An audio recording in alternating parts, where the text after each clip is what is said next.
V mene Otca i Syna i Ducha Svätého. Amen. Pokoj tebe, drahá duša. Vitaj v bezpečnom prístave nášho kanála Dom pokoja. Dnes večer sa chcem prihovoriť tebe, ktorý možno sedíš v prázdnej izbe. Tebe, ktorý počúvaš ticho, ktoré je niekedy až príliš hlasné. Tebe, ktorý sa cítiš sám, aj keď si možno obklopený ľuďmi, no tvoje srdce zostáva nepochopené. Večer je zvláštny čas.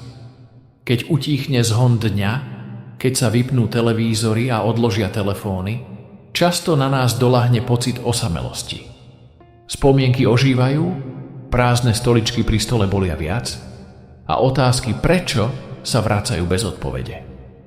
Ale chcem ti dnes povedať tú najdôležitejšiu pravdu tvojho života. Nie si sám.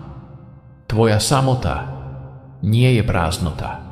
Je to priestor, ktorý čaká na naplnenie. Je to pozvánka na stretnutie s tým, ktorý ťa pozná lepšie, než poznáš sám seba. Pozývam ťa, aby si urobil pohodlie. Zhasni ostré svetlo, zapáľ sviečku, ak môžeš.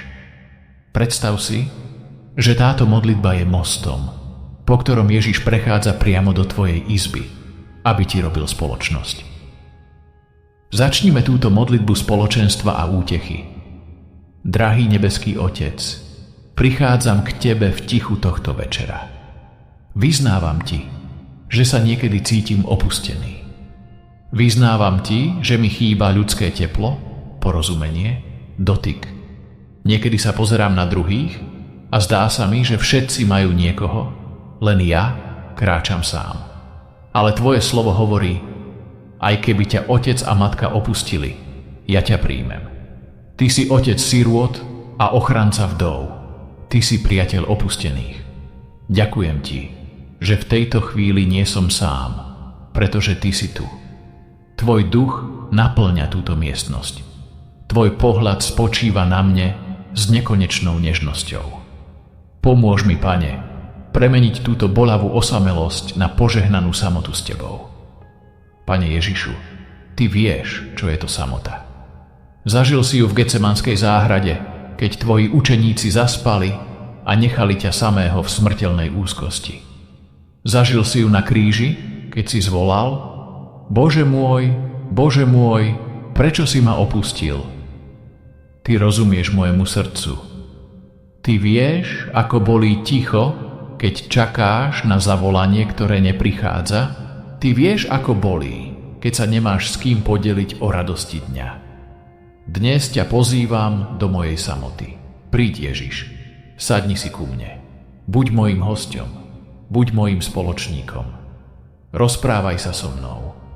Chcem ti povedať všetko, čo ma ťaží, ako najlepšiemu priateľovi. Chvíľa ticha. Povedz Ježišovi v srdci, čo ťa najviac trápi. Pane, zverujem ti prázdne miesto v mojom dome a v mojom srdci. Modlím sa za vdovy a vdovcov, ktorí stratili svoju celoživotnú lásku. Pane, ich bolesť je veľká. Každý kút v dome im pripomína toho, kto odišiel. Prosím ťa, vyplň túto prázdnotu svojou prítomnosťou. Daj im istotu, že ich milovaní nie sú stratení, ale že žijú v tebe. Daj im pocítiť duchovné spojenie s nimi v modlitbe. Nech vedia, že láska smrťou nekončí. Zotri im slzy, keď večer líhajú do prázdnej postele a prikry ich svojim pokojom. Modlím sa za tých, ktorí sú slobodní a túžia po rodine, no stále nenašli životného partnera. Pane, ty vidíš ich čakanie, ich nádej i sklamania. Niekedy sa pýtajú, či na nich Boh zabudol? Pripomeň im, že sú vzácni v tvojich očiach, že ich hodnota nezávisí od toho, či majú prsteň na ruke. Buď ty ich ženíchom, ich zastancom, daj im trpezlivosť a dôveru, že tvoj čas je dokonalý. A ak je tvoja vôľa, aby kráčali sami, daj im milosť nájsť naplnenie v službe druhým, aby ich samota bola plodná. Modlím sa za tých, ktorí sú osamelí uprostred svojej vlastnej rodiny. Za manželky, ktoré manželia nepočúvajú. Za manželov, ktorých si nikto neváži. Za deti, ktoré sa cítia nepochopené rodičmi. Pane, táto samota uprostred ľudí bolí najviac. Prosím, uzdrav vzťahy. Zbor múry mlčania a ľahostajnosti. Daj nám odvahu hovoriť a pokoru počúvať. A tam, kde ľudská láska zlyháva, nech nás nasíti Tvoja láska, ktorá nikdy nesklame.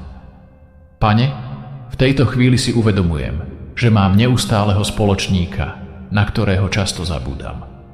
Môj svätý anjel strážca, Ty si so mnou od môjho počatia a budeš so mnou až do chvíle, keď ma odvedieš pred Božiu tvár. Nikdy, ani na sekundu, si ma neopustil. Ďakujem ti, môj nebeský priateľ. Prepáč mi, že ťa ignorujem, že s tebou nehovorím. Dnes ťa prosím, daj mi znamenie svojej prítomnosti. Obklop ma svojimi krídlami. Keď sa budem v noci báť, pošepkaj mi do ucha slová útechy. Pripomeň mi, že mám neviditeľného, ale mocného ochrancu. Jezu, Ty si povedal, hľa, stojím pri dverách a klopem. Kto počúvne môj hlas a otvorí dvere, k tomu vojdem a budem s ním večerať a on so mnou. Pane, ja otváram dvere, do Korán. Vstúp do mojej obývačky, do mojej kuchyne, do mojej spálne. Posaď sa za môj stôl. Chcem s tebou zdieľať svoj chlieb i svoj život. Nech sa môj dom stane Betániou, kde ťa Mária, Marta a Lazár hostili s láskou. Nech sa môj dom stane Emauzami, kde učeníci spoznali Pána pri lámaní chleba. Zostaň s nami, Pane, lebo sa zvečerieva. Duchu Svätý, nauč ma milovať ticho. Svet sa bojí ticha, preto ho prehlušuje hudbou, televíziou, internetom. Ale v tichu hovoríš Ty. Pomôž mi, aby som neutekal pred samotou, ale aby som ju premenil na modlitbu.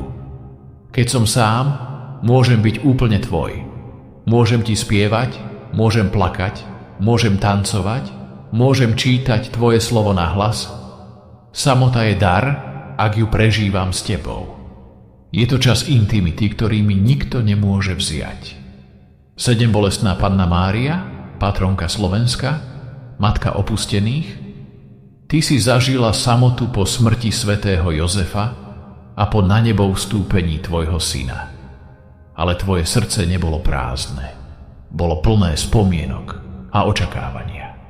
Bola si matkou rodiacej sa cirkvi. Buď matkou aj mne. Keď sa cítim ako sirota, pripomeň mi, že mám mamu v nebi. Že mám mamu, ktorá ma sleduje každým krokom. Príď k mojej posteli. Uprav mi vankúš, poboskaj ma na čelo. S Tebou nie je noc tmavá. Pane, pomôž mi, aby ma moja samota neuzavrela do seba. Nech sa nestanem zatrpknutým a sebeckým. Práve naopak, nech ma moja skúsenosť samoty urobí citlivým na samotu druhých. Otvor moje oči, aby som videl starého suseda, ktorého nikto nenavštevuje. Aby som videl kolegu, ktorý obeduje sám. Daj mi odvahu zdvihnúť telefón a zavolať niekomu, kto čaká na hlas. Daj mi silu napísať list, poslať správu, usmiať sa. Lebo liek na samotu je láska dávaná druhým. Keď dávam, nie som sám. Keď slúžim, si Ty so mnou. Ďakujem Ti, Bože, za spoločenstvo svätých. Verím, že som obklopený oblakom svedkov. Moji zosnulí predkovia, svätí patróni, anjeli, všetci sú tu, v neviditeľnom svete. Fandia mi, modlia sa za mňa, milujú ma. Nikdy nie som len ja, vždy sme my, celá cirkev, bojujúca na zemi i oslávená v nebi. Teraz, Pane, keď sa chystám na spánok, prosím ťa, zaplň moje sny svojou prítomnosťou. Nech aj v spánku cítim, že ma niekto drží za ruku. Ak sa v noci zobudím, nech je Tvoje meno prvé na mojich perách.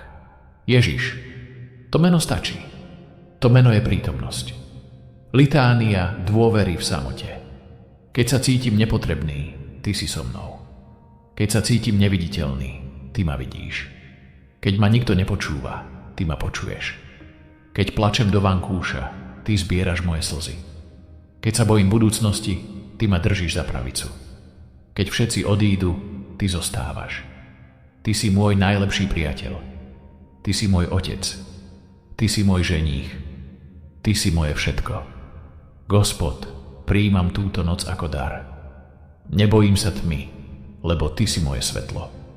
Moja samota je teraz svetostánkom, kde prebývaš ty. Ďakujem ti, že si vybral práve moje srdce za svoj príbytok. Nie som chudobný, som bohatý, lebo mám Boha. Zotrvaj chvíľu v tichu. Predstavuj si, ako ťa Ježiš objíma okolo pliec. Cítiš to teplo? To nie je len tvoja predstavivosť. To je realita viery. On je tu. Dýchaj jeho pokoj. Vdychuj lásku. Vydychuj samotu. Vdychuj prítomnosť. Vydychuj opustenosť. Pane, žehnám všetkých, ktorí sú v túto chvíľu sami a modlia sa túto modlitbu spolu so mnou cez internet. Sme spojení v duchu. Sme jedna rodina. Pošli im teraz vlnu svojej útechy. Nech vedia, že niekde na svete sa niekto modlí práve za nich. Ostanem s tebou, Pane, a ty ostaň so mnou až do rána a potom celú večnosť. Sláva Otcu i Synu i Duchu Svätému. Ako bolo na počiatku, tak nech je i teraz, i vždycky, i na veky vekov. Amen. Dobrú noc, drahá duša. Boh je pri tebe. Sladké sny v jeho náručí.